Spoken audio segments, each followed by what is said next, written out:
अरे अरे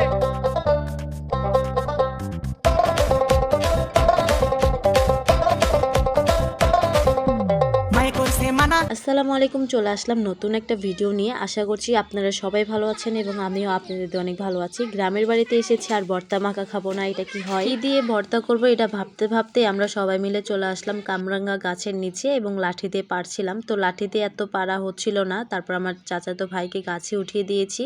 আর মাশাআল্লাহ কামরাঙ্গা গাছে অনেক কামরাঙ্গা ছিল, কিন্তু দেখা যাচ্ছিল না ফোনে। তো এখানে কামরাঙ্গাগুলো পেরে নিচ্ছিল। শীতের সকালে কুয়াশা যাওয়ার পর যে রোদ উঠে, ওই রোদটা কিন্তু অনেক ভালো লাগে, বা রোদ পোহাতেও অনেক ভালো লাগে। যাই হোক, নিচ থেকে কামরাঙ্গাগুলো কুড়িয়ে নিচ্ছিলাম আর আমার ভাইকে বলেছি গাছ থেকে নেমে যেতে। অনেকগুলোই হয়েছে, তো এই কয়টাই পেরেছি। আর কামরাঙ্গাগুলো এত টক, তাই আর পারা হয়নি বেশি। তারপর চলে আসলাম কলপারে। এখন কামরাঙ্গাগুলো ভালো করে পরিষ্কার করে নিব পানি দিয়ে। আর আমার সাথে তো বাচ্চারা আছেই, ওরাও হেল্প করছিল। আমি যেখানে যাই পিচ্চিরা সব আমার সাথেই থাকবে, আর ওদের সাথে থাকতেও আমার অনেক ভালো লাগে। পরিষ্কার করে এনে এখন উঠানে রোদে বসে কাটছিলাম কামরাঙ্গাগুলো। আর এখন মনে হয় প্রায় 12টা বাজে। এই সময় আমি ভর্তা বানাচ্ছি। এই সময় ভর্তা খেতেও কিন্তু অনেক ভালো লাগে। গ্রামের বাড়িতে গেলে আমার মতো কে কিরকম ভর্তা মাখিয়ে সবাই মিলে খাও, অবশ্যই আমার কমেন্টে জানাবা। আমি তো গ্রামের বাড়িতে গেলে খুঁজি কি কি দিয়ে ভর্তা বানানো যায়, তারপর বানাই। এটার মজাই হচ্ছে অন্যরকম। আর দেখবেন যে কোনো ভর্তা মাখাই একা খেতে একদমই ভালো লাগে না, সবাই মিলে খেলে ওই খাবারের স্বাদটাই বেড়ে যায়। যাই হোক, আপনাদের সাথে কথা বলতে বলতে আমার কামরাঙ্গাগুলো কাটা শেষ। এখন মাখিয়ে নিব। তার জন্য বেশ কয়েকটা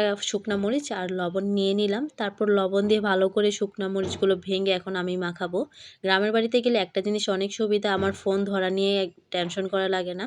তারপর কিছু গুঁড়ামরিচ দিয়ে দিলাম, কারণ শুকনা মরিচ একটু ঝাল ছিল না। আর তার সাথে দিয়ে দিলাম চিনি। এখন ভালো করে মাখাচ্ছিলাম। এদিকে সবার তো জিভলার পানি চলে এসেছে আমার মাখা দেখে। ভর্তা মাখা শেষ না করতে করতে ওরা তো হামলা দিয়েছে খাওয়ার জন্য। আর তারপরে এই যে বসে পড়েছে খাওয়ার জন্য। আর সবাই বলেছে অনেক মজা হয়েছে, সবকিছু ঠিক আছে। তারপর আমরা খেয়ে বড়দের কাছে নিয়ে যাব। আজকে ভর্তা মাখার ভিডিওটা তোমাদের কাছে কেমন লেগেছে অবশ্যই জানাবা। টাটা, বাই বাই, আল্লাহ হাফেজ।